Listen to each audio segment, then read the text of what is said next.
Welcome back, students. Let us continue with the chapter 5, that is therapeutic approaches.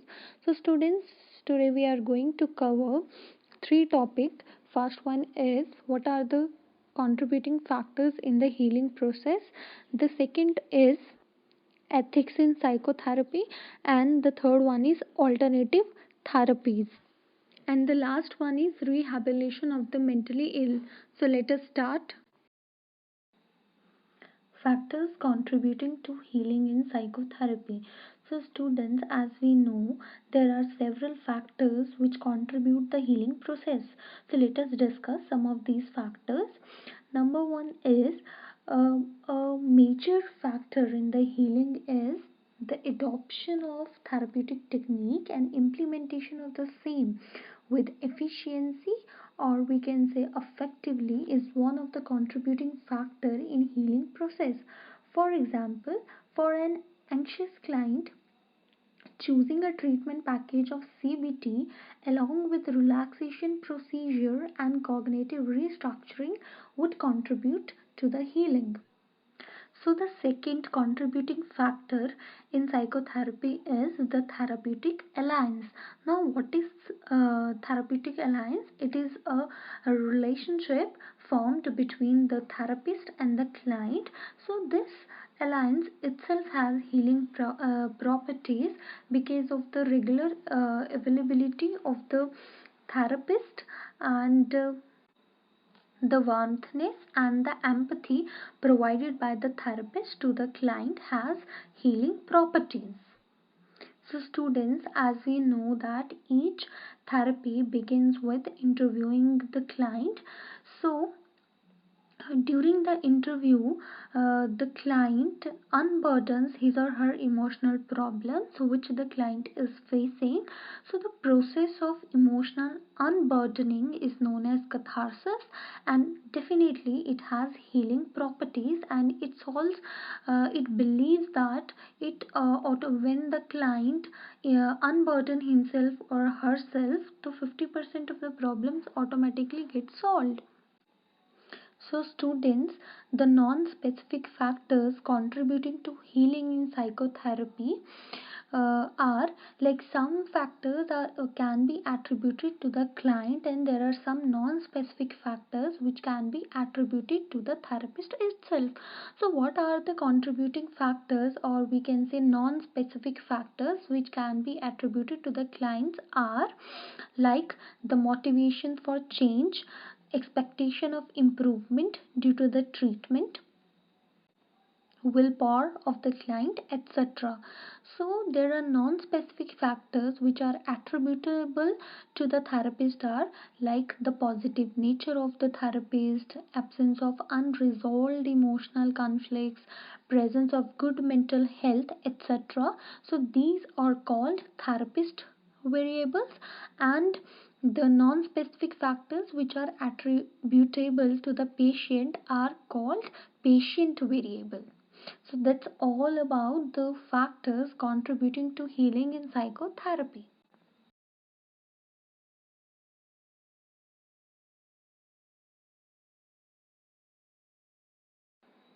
Next topic is ethics in psychotherapy. So students, there are some ethical standards that needs to be practiced by professional psychotherapists are. Number one is informed consent. So students, informed consent needs to be taken.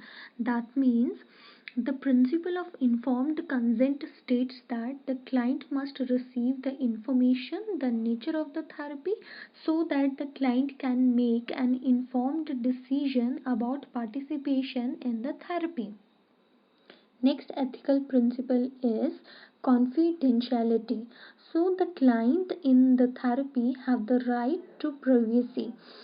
The therapist must safeguard their privacy by keeping the information provided by them or provided by the client in strict confidence.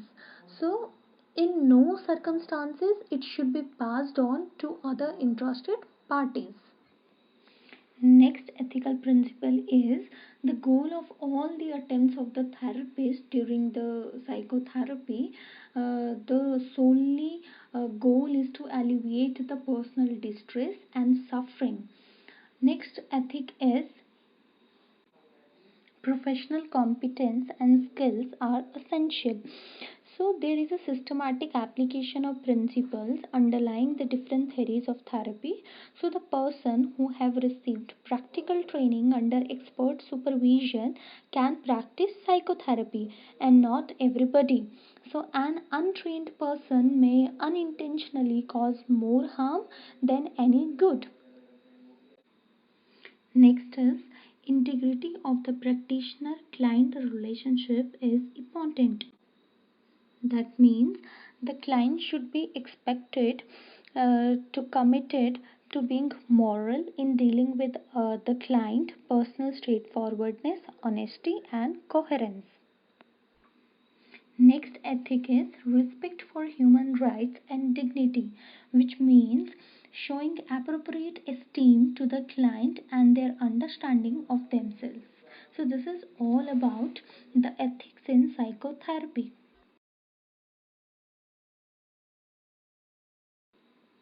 Next is alternative therapies.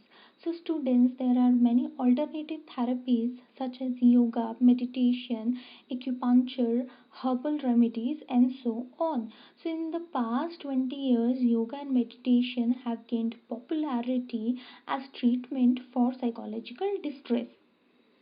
So, yoga is something like making different body postures or different breathing practices, or yoga can be a combination of two, that is, making different body postures along with the breathing practices. In meditation, the attention is focused, or focusing attention on a breath, on an object or thought, or on a mantra. So, as there is a type of vipassana meditation, also known as mindfulness based meditation, in which there is no fixed object or thought for focusing attention, in which the person observer recognizes the various bodily sensations and thoughts that are passing through in his or her awareness or consciousness.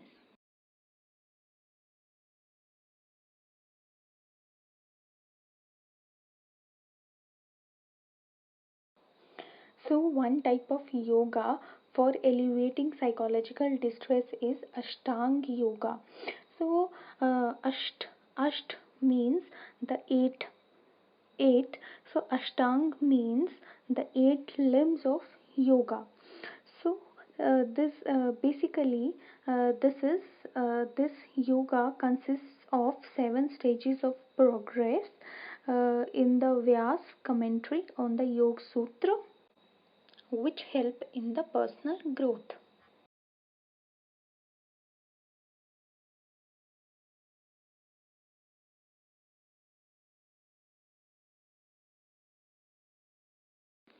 The next type of yoga is Sudarshana Kriya Yoga. This yoga is found to be very beneficial in reducing anxiety, stress, post traumatic stress disorder, depression, and many illnesses related to the stress, substance abuse, and rehabilitation of the criminal offenders.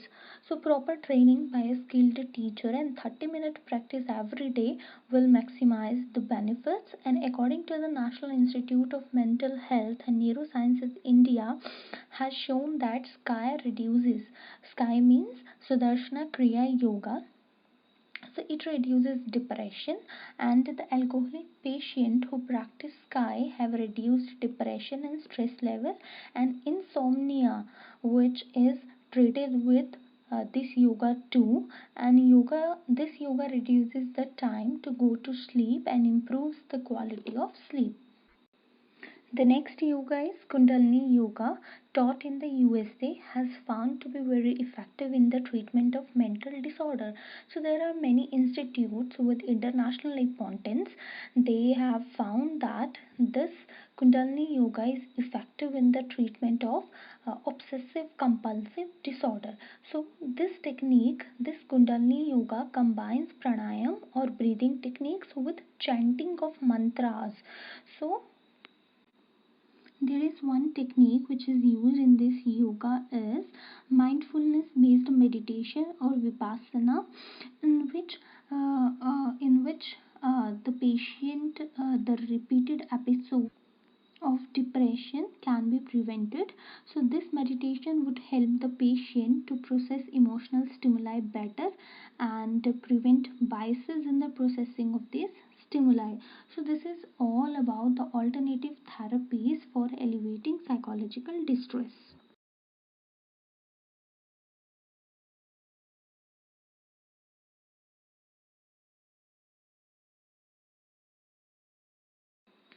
The next topic is rehabilitation of the mentally ill. So, the aim of the rehabilitation is to empower the patient to become a productive member of the society to the extent possible. So, in rehabilitation, the patient are given occupational therapy, social skill training, and vocational therapy. Now, what is occupational therapy?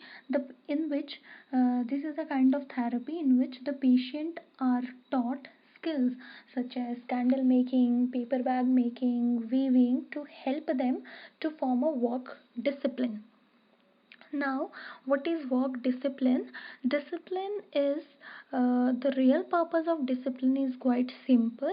It is just to encourage the client or just to make learn clients to conform to an established standards of job performance and to behave sensibly and safely at work. So, the next is social skills training. So under the social skills training, patients are taught to develop uh, interpersonal skills like sitting.